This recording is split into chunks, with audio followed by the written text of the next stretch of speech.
views and opinions expressed in this program are those of the participants and do not necessarily reflect the views of Bronxnet or the program underwriters.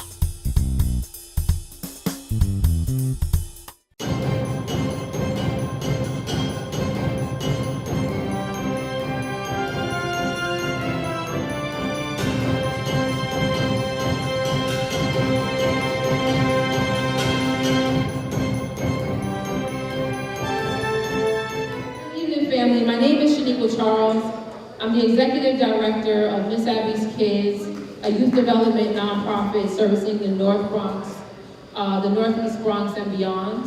Also the co-founder of an organization called Never Be Caged. On the count of three, everyone say never be caged. 1, 2, 3.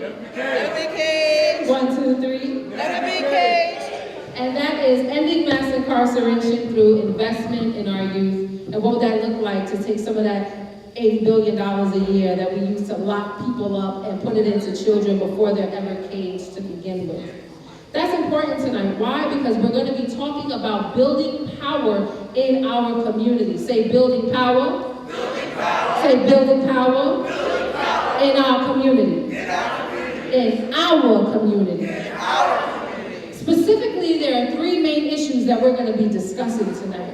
Specifically, we're going to be discussing New York City housing. We're going to be speaking about some criminal justice reform issues. And most importantly, we're going to be speaking about voting and why those intersections are really important for us as a community to be able to build and grow beyond what we have right now. So y'all are ready for that still? I want everybody to walk out of this event tonight with the understanding that the best way to win on getting affordable rent and changing our voting laws for the better and getting real criminal justice reform is by passing the campaign finance reform at the state level. Everybody say campaign finance reform. Campaign finance reform. Y'all don't sound excited enough. We're going to do this all night. Campaign finance reform. Campaign finance reform. All right, and I'm sure you're wondering what exactly that means and what it entails. Well, first of all, to increase the power of small donations by implementing small donor matching systems for state elections, including district attorneys. Now let's understand the power of the district attorney. The district attorney, quite literally, is the most important person in the criminal justice game being played, because they make the decision whether or not to get jail time or to redirect somebody. What would that power look like if we could influence people to be more responsible in their prosecutorial duties, right? It gives everyday people the means to run for office and represent their communities while relying on small donations instead of large checks. So let me understand this. If everybody in this room wanted to give $10, right? That $10 under this model means 70 to a candidate. What would that do for a candidate that is not backed by big business, that is not backed by deep pockets, that is not bought by real estate? What would it look like for us as a community to maximize our dollar when we want to support a candidate that we know is going to speak to our needs? Are y'all with that or no? Yes. Are you with that or no? Yes. The next piece of this whole puzzle is limiting the influence of big money. Now, we just said that, right? Now, let's dig in. If I, as an LLC, want to contribute to a campaign and my max is $5,000, well, maybe I own 5 buildings on this block, right? And maybe I give $5,000 each building, because each building is a different LLC. When you make your rent checks out, it goes to like 2543 LLC, right? 2559 LLC. Well, if I own all of those, I just contributed $25,000 to your campaign, didn't I? Now, can I pick up the phone and say, hey, didn't I just give you $25,000? I just took away the power from all the people that live in my buildings, which is all of you. You understand that? So if everybody has the power to have matching funds on the state level, that would be absolutely incredible.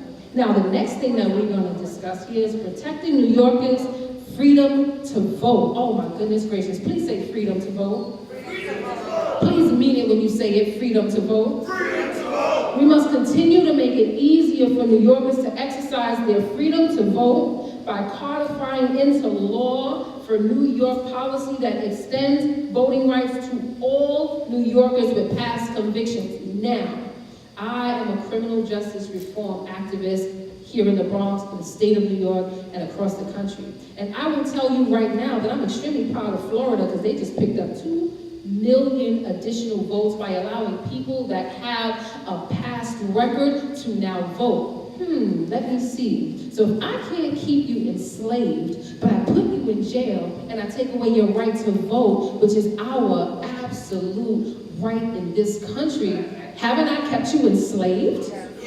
Haven't I kept your rights from you? Well, this is what we're talking about, protecting New Yorkers' freedom to vote, which is critical. Throughout this event, here's what I want y'all to do. Does everybody have a phone with them? Take it out, take it out, take it out. If you got a phone, take your phone out right now. Get your phone out, get your phone out. 83224. That's what you're going to text for the Fair Elections campaign and how to get involved. 83224. We cool with that? All right, so without further ado, I would like to bring up the keynote speaker. Now, the cut said that this woman here is the youngest progressive to oust New York State's worst Democrat. And that right there says it all. I want you to please put your hands together with a warm round of applause for our sister, Miss Alessandra Biaggi.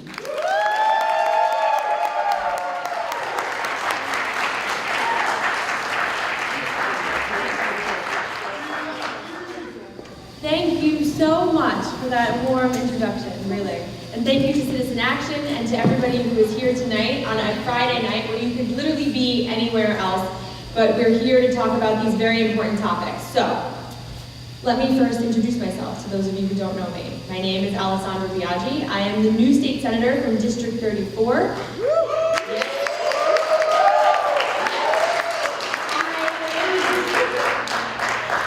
I'm 4 generations in the district I represent, but the district that I represent was previously represented by someone you may know, who was the head of the Independent Democratic Conference, which no longer exists. Because we were able in these past elections to elect a whole slate of progressives, the New York State Legislature looks entirely different.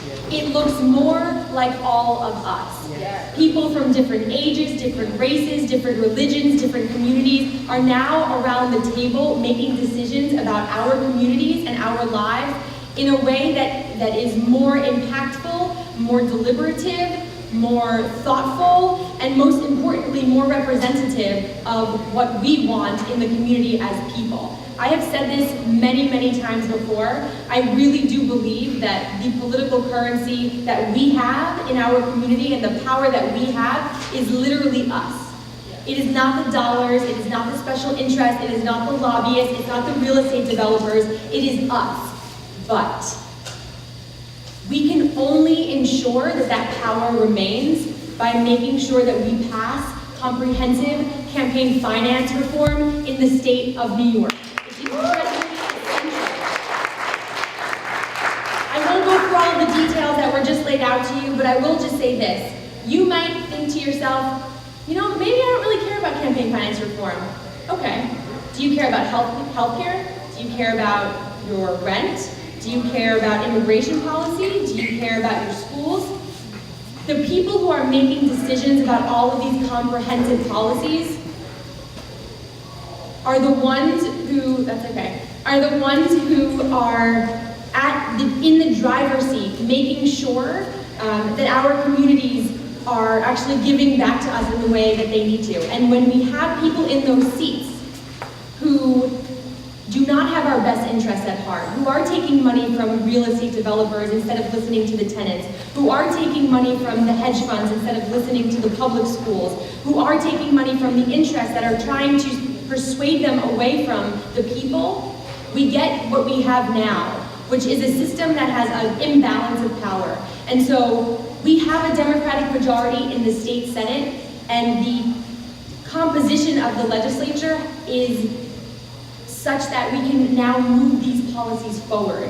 However, we cannot do this alone. So even though we are in week 7 of the legislative session and we have passed things like comprehensive voting reform, early voting, consolidating our primaries, pre-registering 16 and 17-year-olds, we have passed some immigration reform by passing the DREAM Act, but there's more to go. We passed gender and women's health bills like the Reproductive Health Act and the Comprehensive Contraception Coverage Act, but there is so much more to do, and we need your help to be able to do it.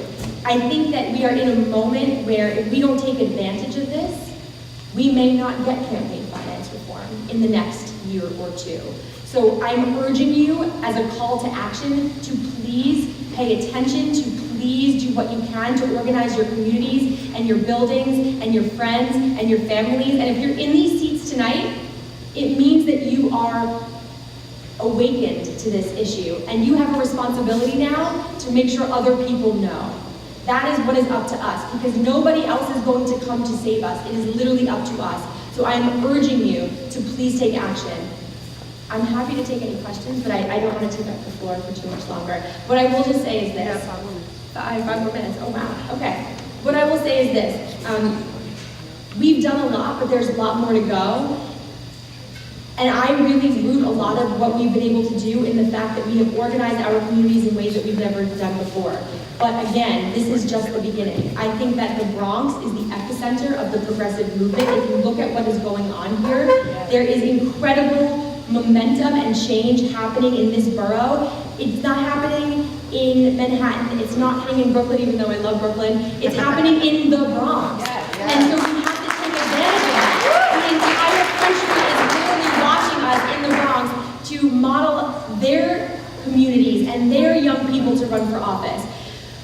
In addition to my call to action to stay active and to tell your friends and your family and your neighbors about getting involved, which I do every single day, I think one of the things that we can also do is just be vigilant about our democracy. We are not in this moment by accident. New York is a leader in this movement, but what is going on at the federal level will affect us every single day if we don't stay on top of what is going on. And so by making sure that we protect all of the citizens in New York at the state level, we are then able to resist back against the federal government and then give our sister states across the country the ability to also do that too. And that is, I think, what New York has been setting out to do and will set out to do. So I will leave it at that. There's so much more to go. We're only 7 weeks in and we've passed over 30 pieces of comprehensive legislation to affect the state in a tremendous way. And I'm really looking forward to being able to just make this entire district and borough and state very proud from the leadership that we're having in the state senate and the Democratic Conference. So thank you so much for listening. And thank you so much.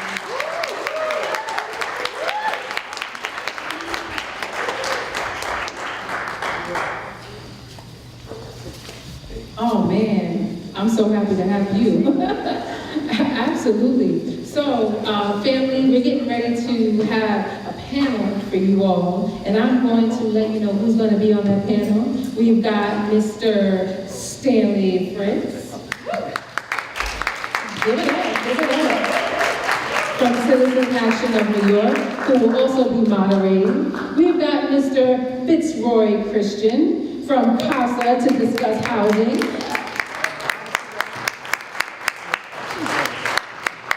We've got Mr. George Diaz from Let New York Vote to discuss voting rights. Let's give it up.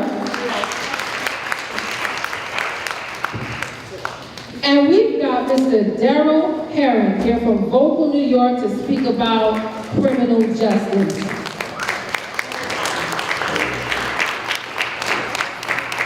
And so, Stanley. Thank you, Queen. Guys, give it up one time for Shanika, please. Come on, guys, give it up for Shanika. I am not a man of many talents. I don't have many, but one talent I do have is seeing greatness, and Shanika is great. So give it up for her one more time. So, real quick, I want to thank everyone for coming out to this event, How We Build Power in the Bronx. I have some very specific ideas, but one of the ways we do that is elect great people. So I want to thank New York State Senator Alessandra Biaggi for coming here today and for all the great work you've done. Thank you. tell you, so I was lucky enough to go to the Capitol the first day of session, and I can guarantee, I can promise you, this woman was working her butt off the first day, day one, for everybody here. So give it up for her one more time. I promise, we're not just going to be clapping for the next hour. So clap for that, just kidding, don't clap for that. All right, so now guys, we're going to be having a conversation just about the way that we've been seeing our issues in the community and the issues that have been impacting us the most. And then for most people who live in New York City, particularly in the Bronx, where we've been feeling it the most, it's been housing, it's been the way that we face criminal justice, the way the police deal with us, the way the court system deals with us, and of course, it's been in our ability to vote. In the last 3 elections, the last 3 major elections, voter turnout and access to voting has been low in these communities, particularly on this side of the Bronx. And that's happening for a couple of reasons. One, people, when they want to vote, they can't because they're working, they're taking care of their kids, they're living their lives. And 2, because we just need more time to vote.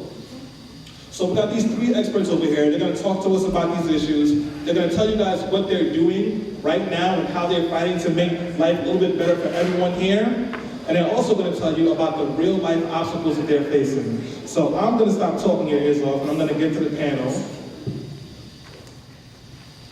There we go, you see. Shout out our stage manager, Tanzania. She's been kicking butt over here. There we go. All right, now that I've killed enough time, that's my notes over here. The first question I have to the panel, and I want to start it off with George and voting. So Let Me Or Vote has probably been the most successful group on this panel so far as far as voting laws. We got early voting done already this year. That was one of the first things done. Yes. So, but people are still saying voting is a big issue.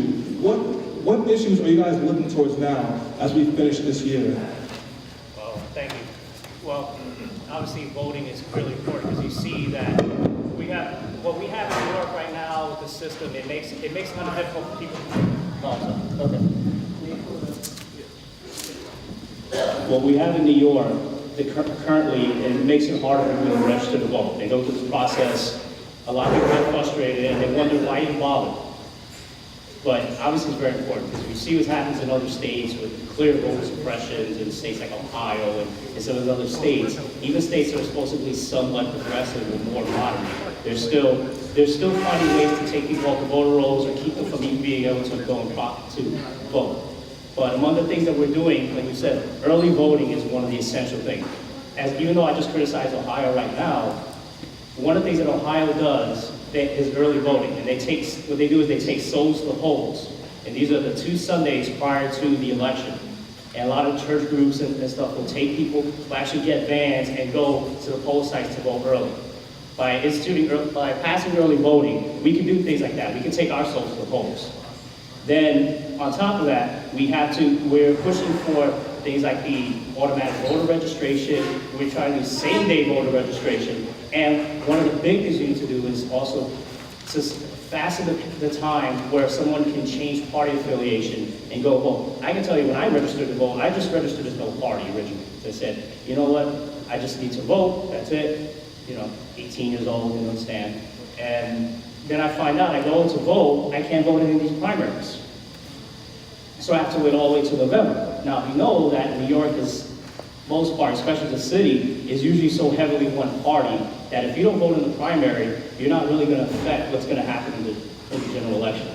So we're pushing for that. Now, with early voting, currently we have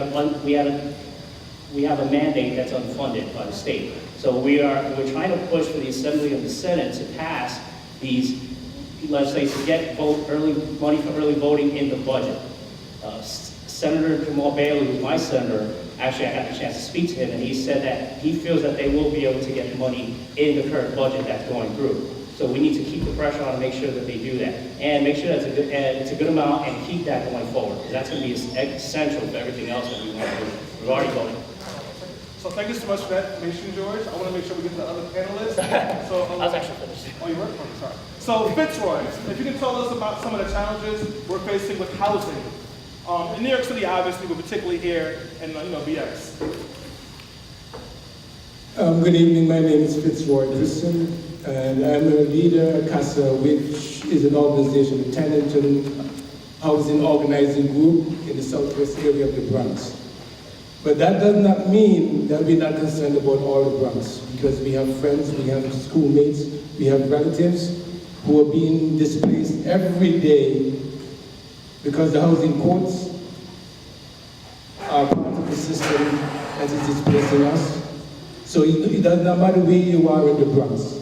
CASA supports you, and we're here tonight to tell you a part of what we are doing to make sure that we can stay in our homes and in our communities, and we can begin to stop this process of being nomads in New York City, where we're being kicked from borough to borough, from community to community, simply because, as Senator Biaggi said earlier, there's too much money in power, or too much money that has access to the people in power in Albany. And they're dictating how we live, or whether we can live, and where we can live, and this is what we're fighting to stop. Today we have an organization just several months old, which is a coalition of upstate and downstate housing and tenant alliances, because we believe it is time for all New Yorkers, upstate and downstate, to be protected by the laws. We are fortunate downstate that we do have some protection, but we want it to be extended now upstate so that the tenants who live in manufactured homes can stay in their communities and don't get pushed out whenever a greedy landlord decides that he wants a property. And that family who has been there maybe for 2 generations suddenly has no land on which to put the house in which they have lived. So we have a platform that we are asking all of our elected officials in the state, not just New York City, to support. And we're going to pass it around as well, a pledge to all of you here tonight, because we want every individual possible in New York City, New York State, to sign that pledge. Our power as tenants come with our numbers. If we don't show big numbers, big dollars are always going to win. And we need to come to that with our presence. And I'm going to go through our platform briefly so that you can understand what it is we're asking for. And then later on, with the questions, we could dig a little bit deeper into it. As I said earlier, only some of the counties downstate have what we call rent-stabilized protection. We are saying that all New Yorkers need to be similarly protected. So we are asking that the Emergency Tenant Protection Act the restrictions be removed, and so that all tenants throughout New York State can opt into those provisions, so that tenants will have a right to get a lease, whether they're in a rent-stabilized apartment or not. That the landlords must have good, valid reasons to not extend them a lease or to evict them. And we want the counties upstate to have a housing court, because they don't. We in New York City, we could go to the Bronx Housing Court, the Brooklyn Housing Court, Queens Housing Court, and get protection in the courts. Upstate, they don't. Oh, I'm sorry about that. We want it to be extended so that they have that protection that we enjoy here. We know that the landlords will always find a way to get around laws and get their money's worth 3, 4, 5 times over. So there are several ways that they do that. One is called Major Capital Improvement, called MCIs. Another is called Independent Apartment Improvement, IAIs. Another is Preferential Rents. We're going to speak about those 3. What they do is for normal repairs, or sometimes repairs that they allow to go so badly that they need to do a major repair. They come back and say, I need to recoup the money I spent to maintain my building. And we as tenants are going to be paying that recoupment for the rest of our lives that we live there. And when we move, then the tenant who comes after us continue to pay. So 3, 4, 5 times over, they're recouping their money, and the tenants are bearing that burden, and we need it stopped. And we need preferential rent be done away with and be made permanent for this reason. The landlord today uses it as a wedge so that if I have preferential rent and I complain for whatever reason, he says, I'm no longer going to give you preferential rent. So here I gave you a break, you're paying $1,500 instead of $2,200 for the rent. Now you're going to pay me my $2,200. I don't have it, I get evicted, I become homeless. And that ain't right. So we want all of these laws passed. We are not willing to accept pieces because even if I win the MCI elimination, they could come with preferential rent and still evict me. They could come with independent department improvements and still evict me. So we want all of it because all of it is what is going to keep us in our homes. And that is what we are fighting for. Finally, before we move on, we also want to end vacancy decontrol and the vacancy bonus. What that is, they're saying, if you are within a certain level, economic level, we can give you a break.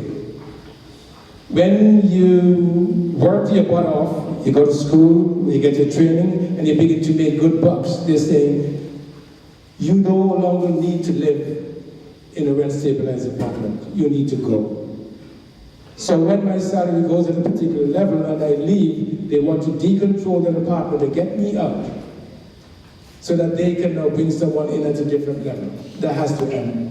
I have my roots there, you have your roots there, you need to stay there. And we got to fight for that. Also, what the landlords do is this. If I leave for whatever reason, they put a couple of dashes of paint and some very cosmetic repairs, upgrades, and they have a right to add up to 20% of the current rent onto the rent for the next tenant. So where I may be paying $1,200 a month for my apartment, if I leave, the tenant who comes after me may be paying up to $1,600 for a coat of paint. That has to stop. And that is the crux of our platform, and we're pushing for it. Because we believe we need to be protected so that we can stay and build our communities. Okay.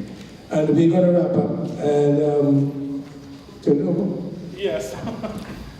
So Darrell Harry is going to tell us very briefly about what's happening on criminal justice reform. And so how many folks have heard about weed being legalized in New York State? Is that happening? It hasn't happened yet, but there's a lot of talk that it may happen this year, so Darrell's going to talk about that a little briefly. So Darrell, everyone else has already talked about what they're pushing, so you can feel free to go straight to that if you like. Okay. Well, I represent a majority of people in the past and in the present who still want to do the criminal justice reform. And I'll start out like this. In 2015, I was arrested for a crime which I did not commit. I spent 18 months on Rikers Island with a $75,000 bail. If we get this legislation passed for early, open, and automatic discovery, that would not have happened to me. Matter of fact, I would have been exonerated a lot sooner because there was nothing to hold me in jail because everything, the allegation was false. You have a percentage of people right now that are still on Rikers Island, waiting to make it to a trial, waiting for justice to come in their cases. But the sad thing about it is that the prosecutors, the ones that have the power to either set people free or to keep them, they'd rather have a conviction rate than for a truthful case to come out. Again, I say in my situation, it was heart-wrenching because I was housed in C-74 where they had to deal with a lot of kids. It was the 16 and 17-year-olds that were there with us. And 16, 17, and 18, but they had it in different places. But the kids kept the building on a lockdown because their attitude was they didn't want to go to school. And for those that don't know, in the state of New York, if you're in a correctional facility and you don't have a high school diploma, you have to go to school, you're mandated to go. So they didn't want to go to school, they beat up everybody or whoever. So it made it harder for those of us that were trying to really work to get ourselves out of there. But how can you set a defense for a case where there is no defense? Because the truth of the matter was that it never happened. Now, New York State has, 95% of the cases in New York are settled without even having to go to trial. okay? Then you have a lot of people who are in the system who take a plea, not because they're guilty, but they take a plea because they get tired of sitting up and backing down. And the Bronx, if I'm not mistaken, still is one of the poorest congressional districts in the United States. So the people of the Bronx are taken advantage of in this system, okay? It's not a fair system and it hurts. Unfortunately, the only way to get this eradicated is for us to continue to push for early, open, and automatic discovery. Why do I harp on that so much? Because prosecutors rather hold back the exculpatory information, meaning that you're innocent, than to let a person go. That's not fair, nor is that right. And unfortunately, the people who suffer from this the most are people of color, okay? And we consider this the new Jim Crow because most people of color are the ones that stay in jail. Now, the group that I was out with were 50 and over. Out of that group, 75% of the guys were innocent, but that same 75% took a plea. Okay? You had people in there for marijuana charges on up. And the thing about that is that, the sad thing about that is they couldn't get out. Why? Because they didn't have any money. There were people that had less bail than Khalif Browder. People was in there with $500 bail, $1,000 bail, and couldn't get out of jail. And so they had to sit there until the prosecutors knew that they was tired, and then they took a plea. And this happened, and this is still happening. We have to change this. And the only way to change this is to keep the pressure on our legislators. The only way to change this, even if we can get people who have been experienced by this area to be able to stand up and fight. If I had a choice, I would have an elected official who has went through the things, experienced what my community is going through to stand up and fight for me because they know what the issues really are. I'd rather have somebody with the knowledge that don't have the knowledge. I'd rather be able to go to somebody and say, look, we need to get this changed, and they understand the purpose why we want to get it changed. We don't have to go out there and convince people. Now that the IDC is gone, we have a better chance of getting it done because we are now a blue state.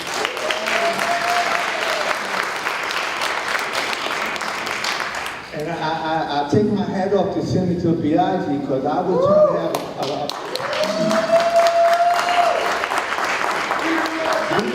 trying to have I was organizing the seniors in New York, and before she even took office, he was supposed to come to Soundview Housing, and we were supposed to have had a campaign there, but unfortunately, something happened and it never happened. But we need compassionate people that are in this fight. I've been in this fight now for 3 years. I can't let it go because I understand that what happened to me is happening to a whole lot of other people. Had we can start it, if I was able to go back and do it again, I would have preferred them just to let me go than to have a lawsuit. Now, New York pays out a lot of money in wrongful conviction lawsuits. That money can be used in a whole nother sense and better used. I'll give you an example. There's so much that's in my head with this situation. Okay. Well, anyway, let's come together. Let our politicians know that these things have to stop because it's not fair that people continue to languish in jail that are wrongfully prosecuted. And if we're going to legalize marijuana, let's take it from the big business people and give it to the small people. Everybody needs money, not just the ones that have it.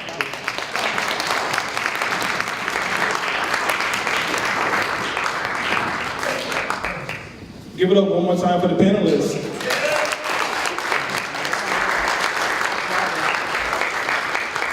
All right, so we do have a couple of questions from people in the crowd. If you have some questions, we're going to try to get to as much of them as possible. We can't get to everyone, but obviously these panelists are still around. If I'm talking too fast for you, throw something at me, I'll catch it and slow down. All right. All right, so we'll take the second. So first, I have a question from someone who's not, they don't put their name there, but this is for Fitzroy. It says, many people are deemed housing with vouchers, which is legal in New York City, to discriminate. So many people who get housing vouchers are not able to get housing, and it's illegal in New York State to discriminate for that? New York City. New York City, thank you. And they want to find out what we can do to protect those folks from being discriminated against when they're looking for housing. So Fitzroy, can you answer that question or speak to the work you guys are doing? Basically, there are two things you can do. The first is to get in contact with the New York City Commission of Human Rights, because it is illegal, first of all, to be denied housing based on a source of income. The New York City Commission of Human Rights has a very aggressive department in their agency that is fighting that type of discrimination. So that is the first step they should take. Secondly, there are several civil legal services organizations here with the Bronx Defenders, NIMIC. All of them are being funded by the state to support tenants who have been refused housing based on their source of income. It is up to you to call 311 if you feel or if you know for sure you have been denied housing because of this, you're getting a voucher or any kind of subsidy. Call 311, they will direct you to the correct or the closest source where you can get legal redress. Right, so call 311 and take it from there.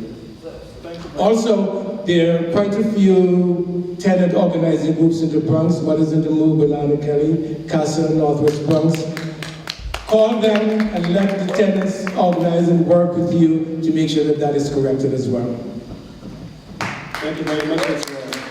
So before we move on to the next question, I do want to acknowledge that your Assemblywoman Karina Reyes just walked into the room. Please give up for her.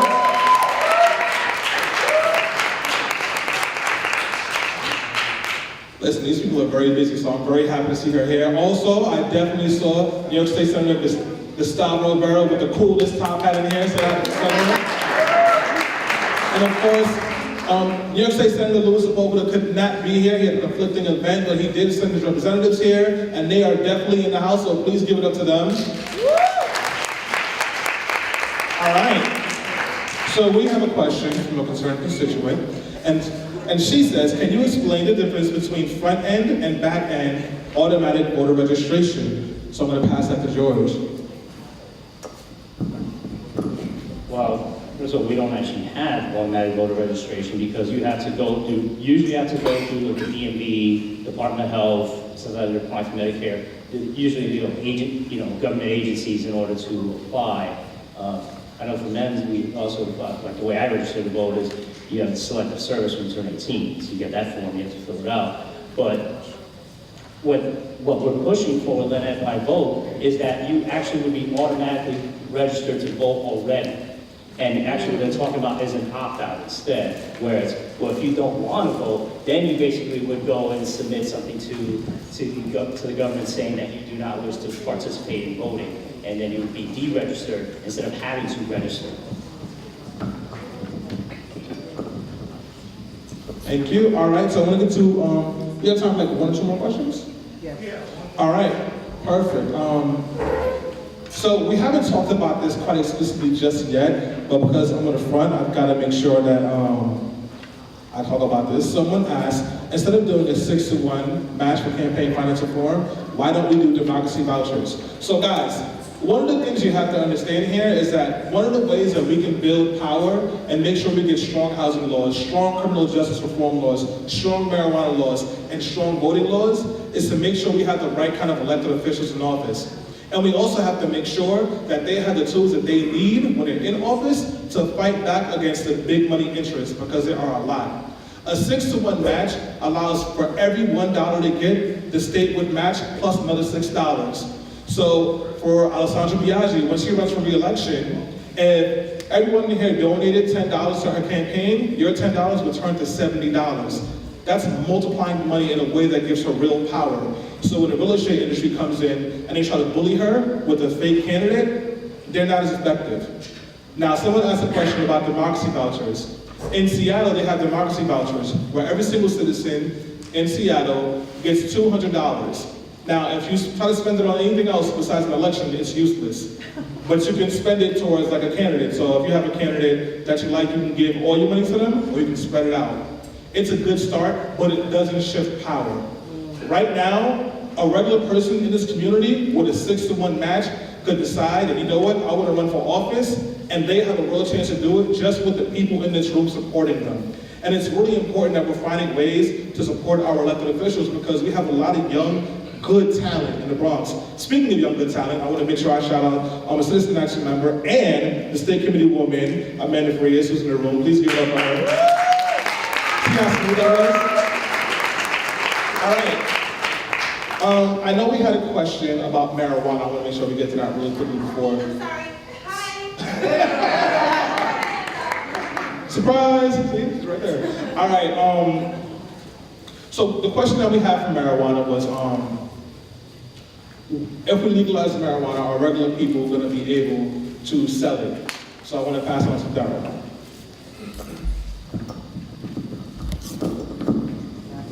What we're trying to propose, what we're proposing is this. We want to see not the big industries monopolize that industry, but everybody, the small people should be able to try to make money out of it too. Because we have enough big industry that's making money, and all they want to do is put themselves in a position now so that when the bill does pass, that they can get the money. We don't want to see that. We want to see the little people making money also, because it's only fair that everybody gets paid. We're tired of monopoly, so we want to see that that's ended. Or no, we don't want to see that it's ended, we don't want to see that it gets started.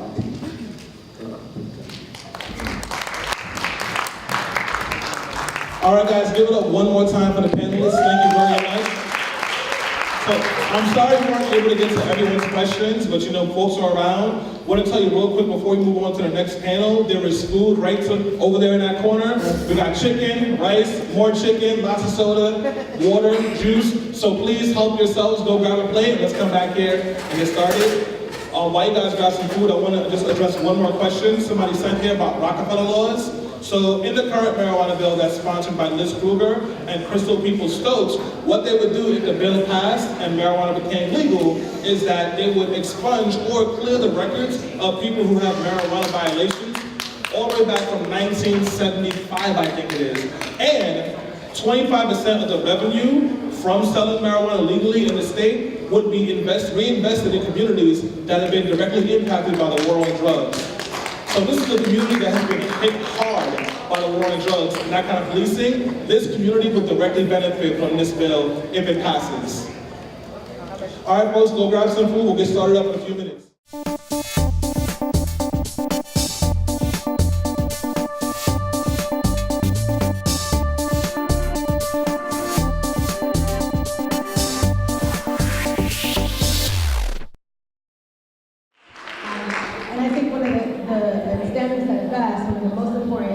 Issues that we need to address is how, when we legalize marijuana, how are we going to ensure that the communities that have been negatively affected by the criminalization of marijuana are empowered. And also, I am a supporter of campaign finance reform. We did sign a letter requesting that be included in the budget. And of course, I am a supporter of universal rent control. And many of the issues that affect so many residents in this district are very important. We just had a constituents case come in today where this individual, unfortunately, the landlord is not fixing their apartments and they are taking them to housing court even though they are on time with their rent. The harassment that some of the tenants face every day is real, and it's something that we've been seeing more and more frequently in the office, and it's something that we're looking to address. So that's it, I'll keep it brief.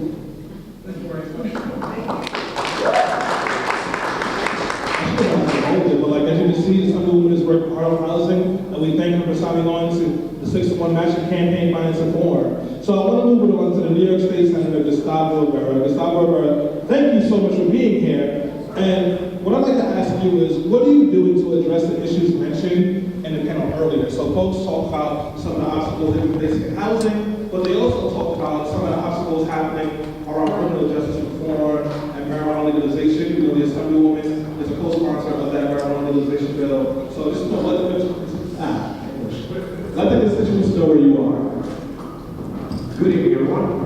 It's funny, where we are right now, we're in my district, and we go across the street, we're in Louis' district. So this is the place where all this stuff is going on. The difference is, I'll keep it short because I want to make sure that we get to some questions.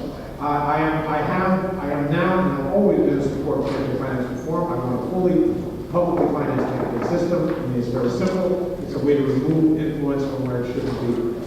I want to, and as far as addressing all the concerns that we talked about, whether it's on issues of housing, on issues of criminal justice, etc., there is a simple solution here, and that is organize, and organize. The fact of the matter is that we would not have the majority that we have today had it not been for the organizing of many of the folks in this room and the organizations that we represent across the state. We recognize that, and we are, and some of us who have been there, can you believe it's been 8 years? I am a senior member of the conference. We're looking at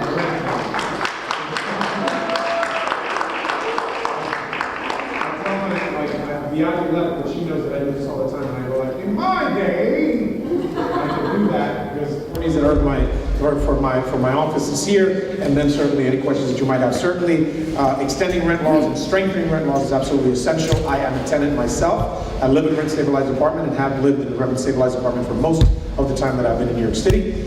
I believe that we are going to extend them, that we are going to strengthen them, and as I talk with some of the advocates, how much we strengthen them, that's where the rubber meets the road. And I've signed on to the overwhelming majority of the 10 bills. It's actually one that was just introduced today, so I signed on to that one. I'm going to sign on to that one tomorrow.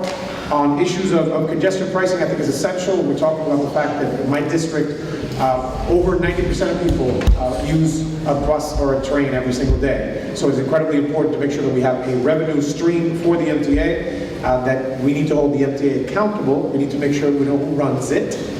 If somebody could help me with that, I'd appreciate it, because apparently nobody knows who runs the MTA. It's the governor. I don't know. I really don't know who.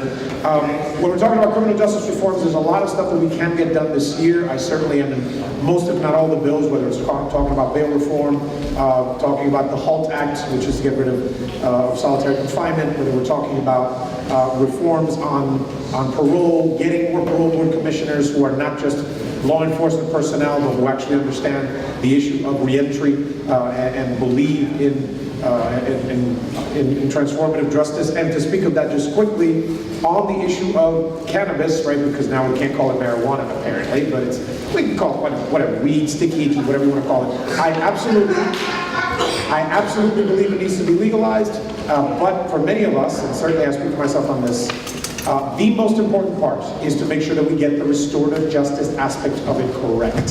For me, that means that if you give me a bill that gives us $500 million in revenue and it's all these beautiful things, I care about all that, but to me that's secondary. Unless we deal with the folks who have records because of the criminalization of marijuana for many years,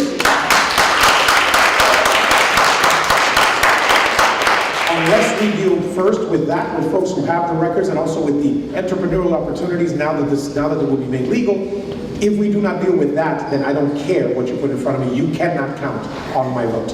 And last but certainly not least, the opioid crisis. This is something that has been impacting our communities, certainly communities where I live and represent for many years.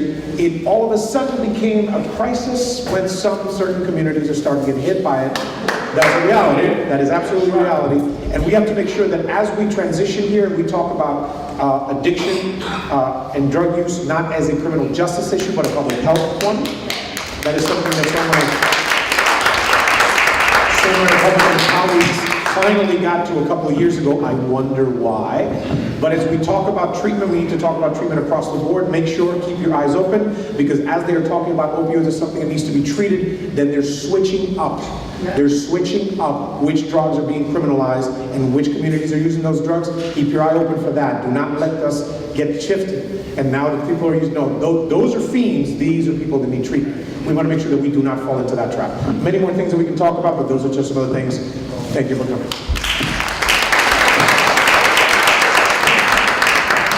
So next up we have the Chief of Staff for New York State Senator Louis Sepulveda, Ibrahim Shatara.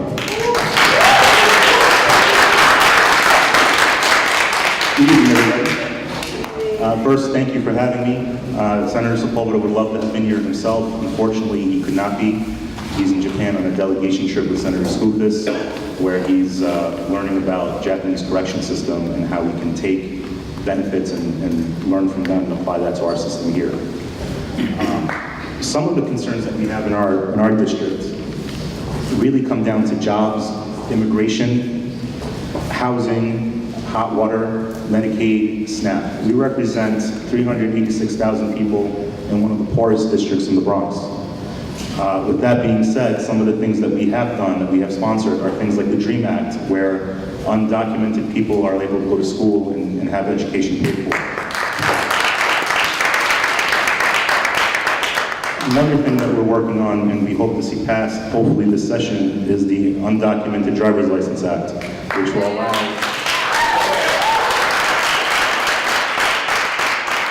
anybody to have a license and be able to get to work and provide for their families. Yes. So that's some of the things that we're proud to be working on.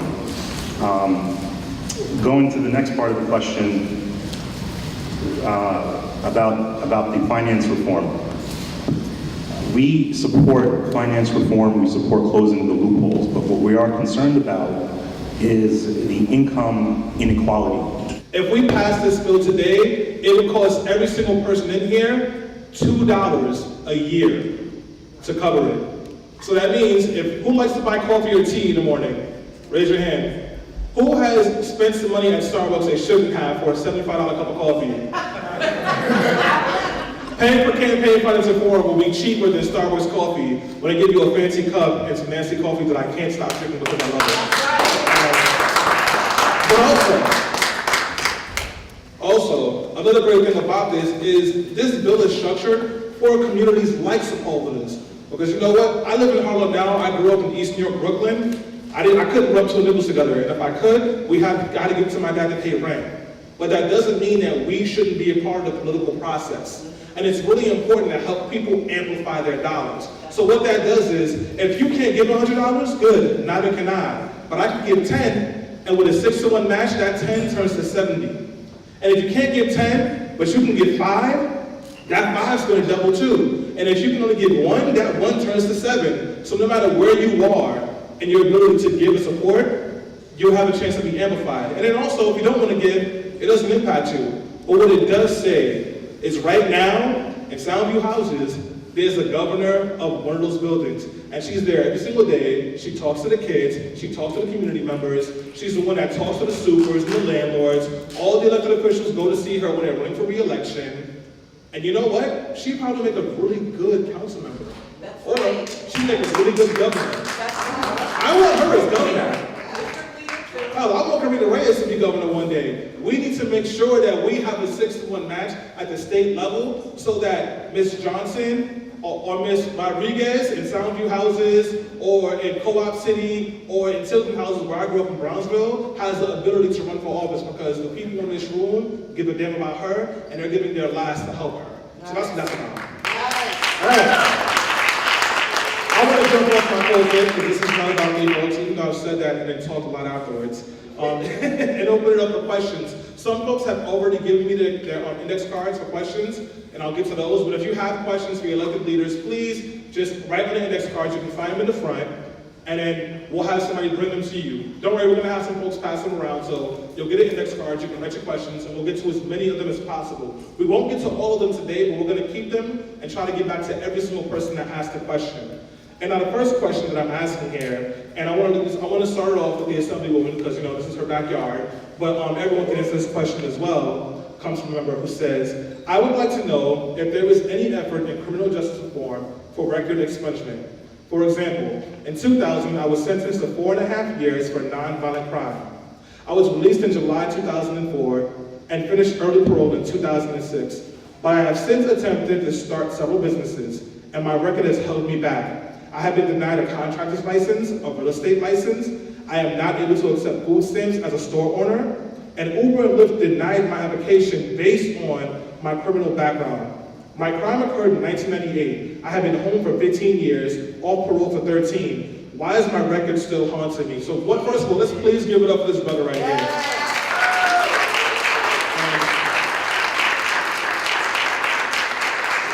We shouldn't be blocking people from freedom. So, Assemblywoman, you can go ahead first. First, I want to thank whoever wrote the question. Thank you for the question and bringing up the issue. And I want to bring up representation. And the reason why it's important to have people in office that look like us and that come from our neighborhoods and really understand the people in our neighborhoods and the struggles is for this very reason. And I have to be honest, we have been talking about enslavement of records. It's something that's been in conference. I know Senator Sepulveda has talked about it as well, and he's been championing criminal justice legislation.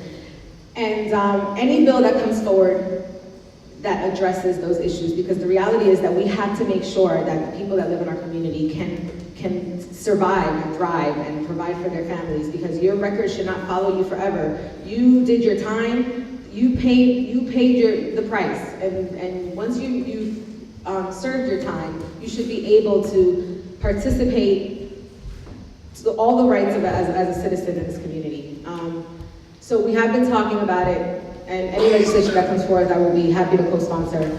I wonder if you have any information on anything that the senator, I know he's very good at drafting criminal justice legislation.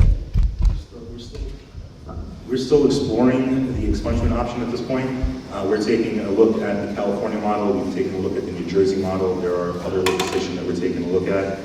The way that Jersey does it right now is that they have an expungement mechanism for low-level drug offenses. The way California does it right now is after they passed recreational marijuana, they did basically a look back. They went back for a few years and resentenced and reclassified those that were convicted of low-level marijuana offenses. So these are options that we're looking at. Right now, there is a ceiling mechanism that's in place. Ceiling is great. It stops most people from seeing your record. Unfortunately, it's not as good as an expungement. An expungement is as if it had never happened. And that's something that we're still exploring and we're still studying the formula for. I'll be really quick. I agree with everything that was just said. I'm supportive. I'm very supportive of the concept. And once the senator comes up with something, I'd love to take a look at the language, and most likely we'll sign up. Very much. And folks, we'll be all going to Albany February 27th, next week, Wednesday, and we'll be going there for fair elections, pushing for campaign finance reform. But also that same day, the Free New York Coalition will be there, pushing for bail and discovery reform and speed trial. And that's a good opportunity. If you can make it up there, we can have these conversations with our electeds. And you can do that by signing up in the front. And sorry, I'm trying to read sign language, guys. Anyways, but if you're interested in coming to that event, you can definitely sign up in the front. On the sign-up sheet, you had a little check there saying if you wanted to attend, you can just check it off. Or you can talk to Semhar, raise your hand, Semhar. Or Courtney, raise your hand, Courtney. Courtney's around here somewhere, she'll be there. But they'll both help you guys get signed up. So now, I have one from a constituent, so I want to prioritize that one first. The ESSA list of struggling schools were released recently. Senator Sepulveda and Assemblywoman Senator Rivera had the highest number of schools on that list. What are you going to do to assist these schools, since only 10 of the schools are part of the Bronx plan? Thank you very much. All right. So, your district and Rivera district had the highest number of schools that are struggling with failing. So what are you guys doing to address this? I think the way that we have to address this is by equalizing the funds that each school gets. Right now it's based on a tax system that people that pay more taxes, money goes more to the educational system. Here, the money's not going to the schools that we need it to go to. We have underserved schools that are underprovided. They don't have books, they don't have proper facilities, proper gyms, understaffed. And the only way really to resolve that is by equalizing the funding that goes to each of the schools. And I think that's something that Senator Sepulveda supports, and I think the rest of the panel here would also support.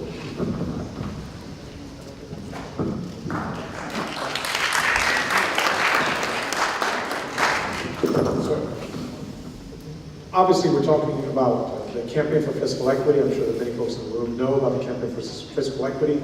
The lawsuit that was brought against the state many years ago that says simply that the state owes the city's schools a lot of money.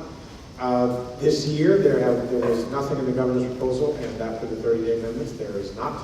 There still isn't anything in the governor's proposal to address CFE. Furthermore, there is a last week, the governor came out and said that there was a surprise $2.3 billion shortfall, which means there's less revenue coming in. And that was just a big red sign saying to us in the Senate, don't you dare ask me for more money because there is none. And then on top of that, so I'm currently the chair of the Health Committee of the Senate, and he said that, the governor said there's $2.3 billion shortfall, but instead of figuring out where to equally distribute, if you will, a reshuffling of the money that was going to spend in the budget, he came at the healthcare budget and he cut $550 million from it, which, because it is a Medicaid money, actually amounts to $1.1 billion in a cut to our healthcare system. I know the question is about education, but the reality is that we constantly have to, that we know, all of us in government know that there has to be a constant balance of all the different interests, right? So even though that is true, as far as what you mentioned, as far as the budget of the education budget, and the fact that some of our schools, a lot of our schools are in failing mode, and I believe, like Senator Sepulveda's chief of staff said, that more funding would be a good way to start to address that. The reality is this year is going to be exceedingly difficult to be able to get some of that done. And so I do believe that we need to make sure that the state makes good on its obligation under the decision that was issued by the Court of Appeals so many years ago. And I will do what I can to push for that to happen. I am, to be completely honest, as the chair of the Health Committee, the thing that has been invading most of my mind is that, and is the $550 billion cut that the governor just issued, the 30-day amendments. So it's not that I'm not thinking about schools, but I'm thinking about how I'm going to make sure that I don't get hospitals across the state closed. How does that affect the constituents? That cut? Well, I'm going to change, I'm going to amend it. Those are called the 30-day amendments. So he changes it, it says this is my final offer, here you go. And then each house, the Assembly and the Senate, do what's known as a one-house budget, which means the Assembly says, this is what we think the budget should be, and the Senate does, this is what we think it should be. But the way that it works with the governor's budget, see, this is the thing. If he says, there's this program X, and I will cut it, because I believe that it will save the state $100 million. So we call it not a cut, but a savings. And then if we say, wait, we like Program X. Program X is a good investment of money. Why are you doing that? We want to make sure that that stays in the budget. Then he says, okay, then go and get me $100 million and buy it back. This happens all over the place. They always call it savings. There's a $55 million savings here, $2 million savings there. They always call it a savings. It's not a cut. And then we got to figure out, both the Assembly and the Senate, how we structure the rest of it to actually buy it back from him. And so there's the way it's going to impact, because I know that you're asking very specific questions of how it's going to impact the constituency. Well, actually, I will be very brief, because I think that this lady right here, considering that she is a nurse and would know firsthand the way that this would impact, the fact that the cuts are to nursing homes, there's a program called consumer-directed assistance programs. These are for folks that are very, very disabled, who require somebody to actually take care of them, not on health aid, but somebody that they hire. So consumer-directed, I'm the consumer. I need somebody to help me get out of my bed, to cleanse myself, etc. I hire a person who might not be a professional, but I direct that person assists me. There's Medicaid money that goes to that. There's a huge restructuring of the program that might actually mean that a lot of these people are going to wind up in nursing homes. And before we forget about nursing homes, there was already a $123 million cut to nursing homes because of a complication called case mix. And we can talk about the details, but the bottom line is that that would be disastrous to nursing homes, because that's Medicaid money as well. So that's not a $123 million cut. It is a $246 million cut, because it is Medicaid money, so half of it is state, half of it is federal. So that would be a direct impact of almost $250 million to nursing homes across the state. Then there would be that cut to CDPAP, which is the Consumer Directed Assistance Programs. And then when he came back and he said, I'm going to cut $550 million more, among that was a $190 million cut straight up to Medicaid. So bad is the short answer. I mean, none of the stuff is simple, it's complicated, but it is really bad. But, Madam. So what happens is, and in communities like ours, and hospitals look at this as well, and clinics look at it as well, is that the majority of the patient mix or the payment for hospitals is based on Medicare and Medicaid reimbursement. So when you have communities like ours, where you have people that are underemployed or unemployed, or a large group of the population that's on Medicare and Medicaid, that affects how hospitals and clinics and nursing homes in our communities get reimbursed and the funding that they get. So when you go to the hospital and you realize that you've been waiting for 2 days, 3 days to get a bed in the emergency room, when there are long waits to see a primary care doctor, where you go to a nursing home and you have one nurse on staff for 40 patients, the reason is because they continue to cut Medicaid funding. And when we talk about the health of our communities, and there's like the 62 campaign where the Bronx is the most unhealthy county in the state, there's a reason for that, right? And it's because we're a community of poor people of color, and because they cut the essential fundings that so many of us depend on, everything gets affected down the line. So essentially what you see when you see Medicaid funding, when you see cuts in Medicaid funding, is that there'll be less access to health services, there'll be longer waits in the hospitals. When you see your hospitals falling apart, they'll make sure that they stay in the black, but they'll cut in other senses. So they might cut staffing, they might cut supplies, they might cut hours in some of the centers that so many people depend on using. And that's what it's gonna translate to. But also, the CFE formula takes into account Medicaid burden. Along with tax rate, there's all these other components of the formula that's used to determine funding for schools. The Medicaid burden is part of one of those numbers in the formula as well. So they take into account how many people in the community are on Medicaid. Can I say something? Today's George Washington's birthday. He started this country, and he put the crown curse, separation of church and states. I owned a house. My house was stolen by an estate and a computer system. We can but they're address that question contracting out. offline. You see, there's some people who are cheating, and they're contracting out to put money in their own pocket. Because you guys all rented. I owned a house and had real estate, and they robbed my house. So ma'am, we can talk about that question offline. I'm sorry, but we gotta get the rest of the event. So we're gonna have to get the rest of the event, but we will talk to you right as soon as this is wrapped up. I'll definitely talk to you and we can figure this out. Because I'm a real estate owner and I was taxed. I agree with you, but this is not what the event is about. I'm sorry about But they're that. trying to say I have a disability and that's not their stealing. So we're gonna move on, ma'am. So guys, I want to make sure we get a chance to thank these elected officials for coming to this event. So please give a round of applause. Stay standing at the Cobra, stay standing on the Regress, and stay standing on Liz. And now, thank you guys. Thanks for coming, and I'll give it back to Shaniqua. We're dismissed. Yes, we're dismissed. But I want to tell you that the social service isn't giving the budget of constituents. Food stamp dropped because the government was closed because his attorney was fired. This is a technocrat thing. It's about technology. Because the towers on the ground were supposed to be the airport towers.